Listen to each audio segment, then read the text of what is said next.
Yo, what's going down? This is Prof Bam Bam 55. Welcome to the updated version of the Bomb the Base 2 Sniper Respawn glitch. There are a couple things worth noting before we get started here. One is going to be the game settings on the right of the screen that you see in the background. These settings are the ones that I find to be optimal in reducing lag. Next, I'm going to be dividing the video into two parts. We're going to have a host role and a support role.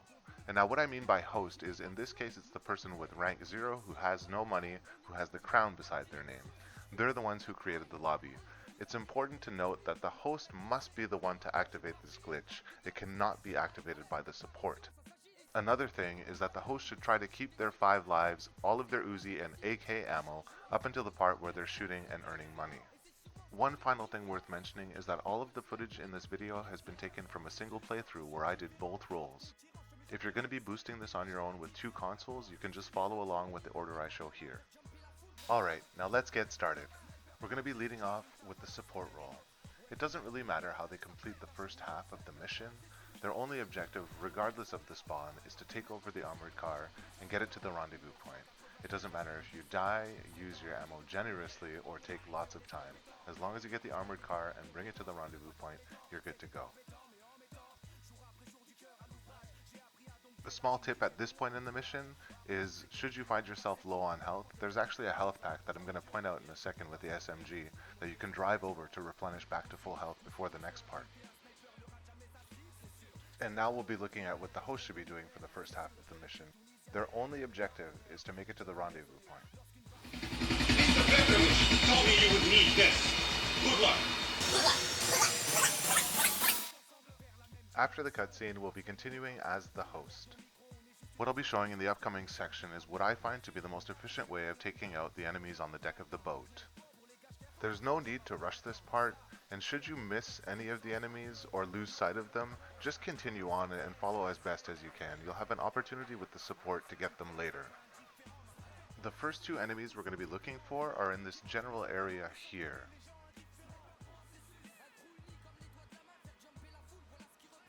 I get lucky and I spot one of them behind a box, so I'm going to take him out now. The next 5 enemies on the deck are always going to be standing in these positions. Your ideal here is to take them out with headshots. Should you miss any of the shots, they'll run towards you. Just try to focus on taking out one enemy at a time in the order that I show here.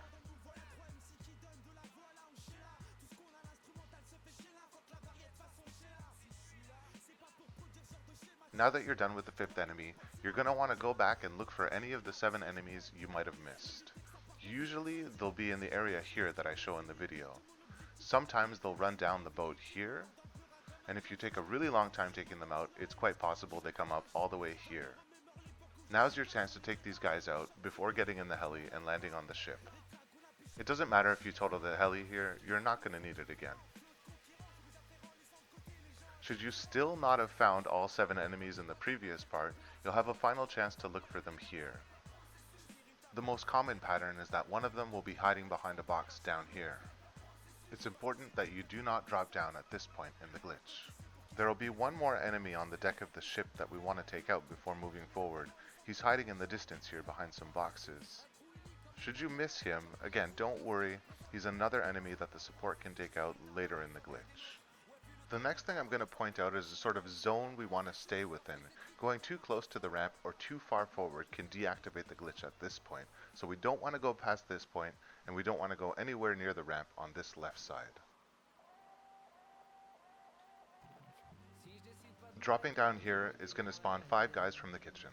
All we need to do is take them out with the sniper rifle.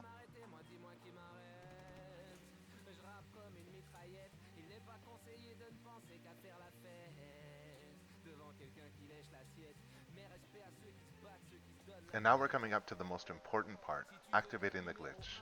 Be very careful where you walk here. We want to start on this line just past the ramp. What we're going to do is zoom in all the way with the sniper rifle on the lower balcony. Then we're going to move up to the bridge structure in the background and back down to the first balcony. We're going to wait a second.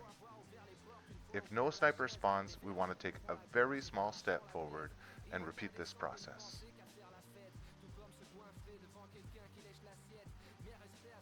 Should there be a sniper on the upper balcony, it means you've gone too far forward and you can no longer activate the glitch. If If a sniper spawns on the lower balcony, shoot him, let go of all of your buttons, and press R3. Zoom in on the balcony again. If another sniper spawns, the glitch is active. If another sniper doesn't spawn, you can just suicide with grenades and restart the mission. The glitch can no longer be activated. Now the host can take out any of the enemies on the upper or lower decks on the left side of the ship, and then continue to face forward while they wait for the support to arrive with the bike. And now we're going to go back to the supports part for a bit. If you're doing this with 2 live players, you can do this simultaneously right after the cutscene when the host takes off with the heli. Since there's in-game GPS, I'm going to cut out a lot of the footage here and just show where the bike shop is on the map. Once you've got a bike, you want to head to the boat to meet the host, but be sure not to go up the ramp until the host has activated the glitch. Once this is the case, we're going to head up the ramp onto the boat to pick up the host. Now here is our opportunity as the support to take out anybody that's remaining on the outside of the boat. This includes any of the enemies that the host might have missed earlier in the setup. Usually they'll be on the right side here, hidden in between all of these boxes. You also want to take out the sniper on the lower right deck. Now the support is going to head into the kitchen and take out the 5 enemies in the cafeteria area. The following part of the video is going to involve driving a bike up the stairs.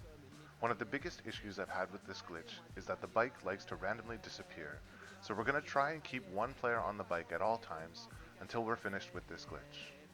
It doesn't matter who drives here. For the sake of simplicity while playing solo, I'm going to use the support since their part isn't finished yet. Although the footage in the background has been sped up, my recommendation is that you take it nice and slow anytime you have 2 people on the bike. Now please note the area that I'm shooting here with the SMG. It's really important that you never enter this area while on foot. It will deactivate the glitch.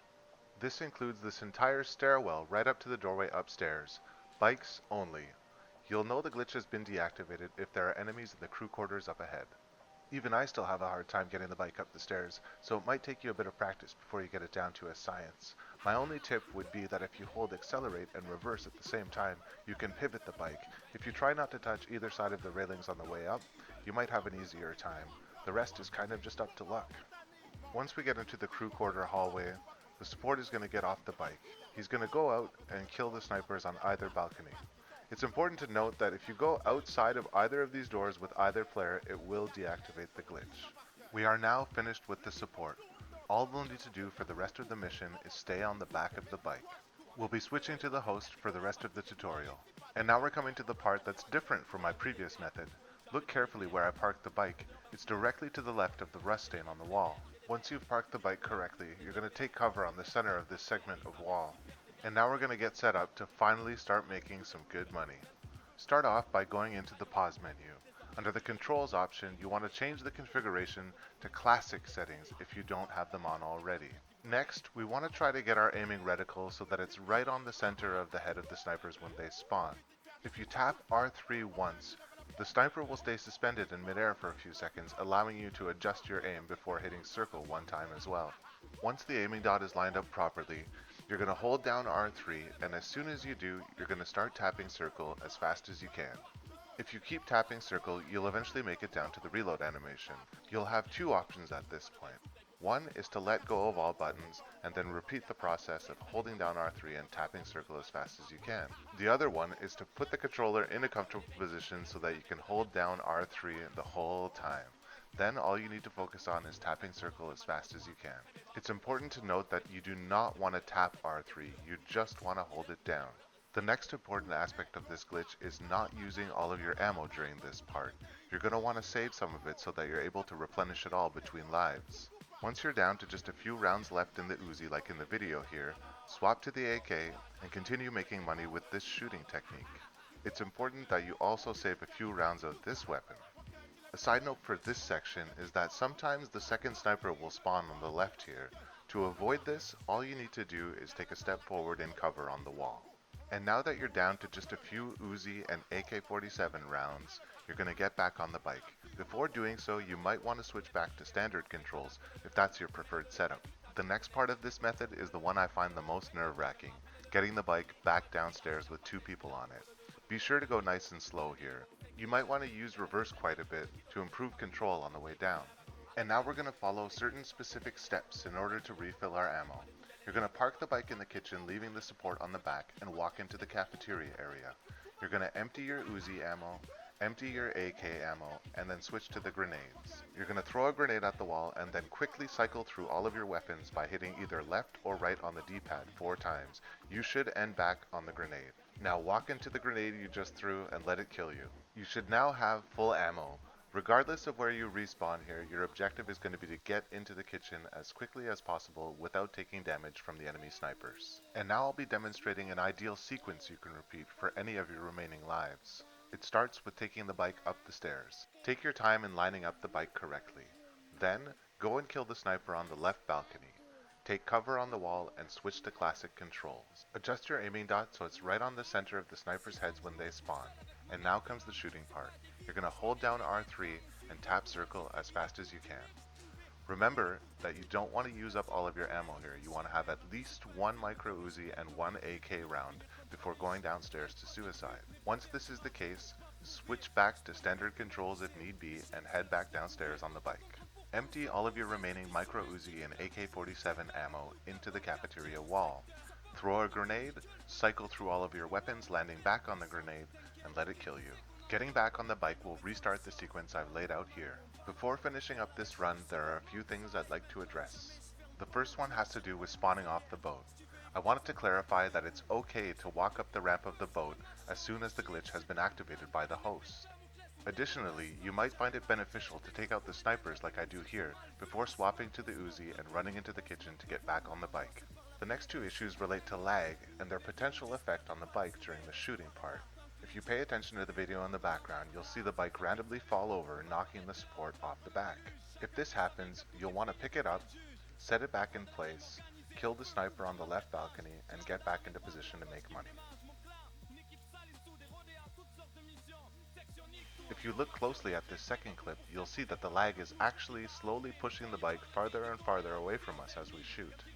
If this occurs, you'll once again need to get on the bike, move it into the correct position, kill the sniper from the left balcony as need be, and then get back into cover to continue on with the shooting part.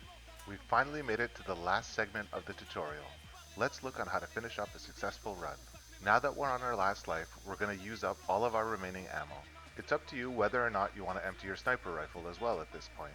It really doesn't matter how you decide to finish the mission. All of the money you've made up to this point will be retained whether you pass or fail. Congratulations, you're now an expert at this glitch. Set yourself the goal of trying to earn at least 850k per playthrough. With the double cash system in place, that'll yield 1.7 million. If you do the math, 3 runs like this will earn you 5.1 million, enough to take you from rank 0 to 10. My final remark is this. I'm not sure if it's just a PS3 thing, but I find that the instances of lag-induced hiccups occurring is far more likely when either I've had my PlayStation on for extended periods or when I'm doing back-to-back runs of this glitch. My advice would be to start this from a freshly booted console and then quit the game and reset it again in between runs. And that concludes the tutorial. Good luck! Remember to relax and have fun with the glitch. Thanks for watching.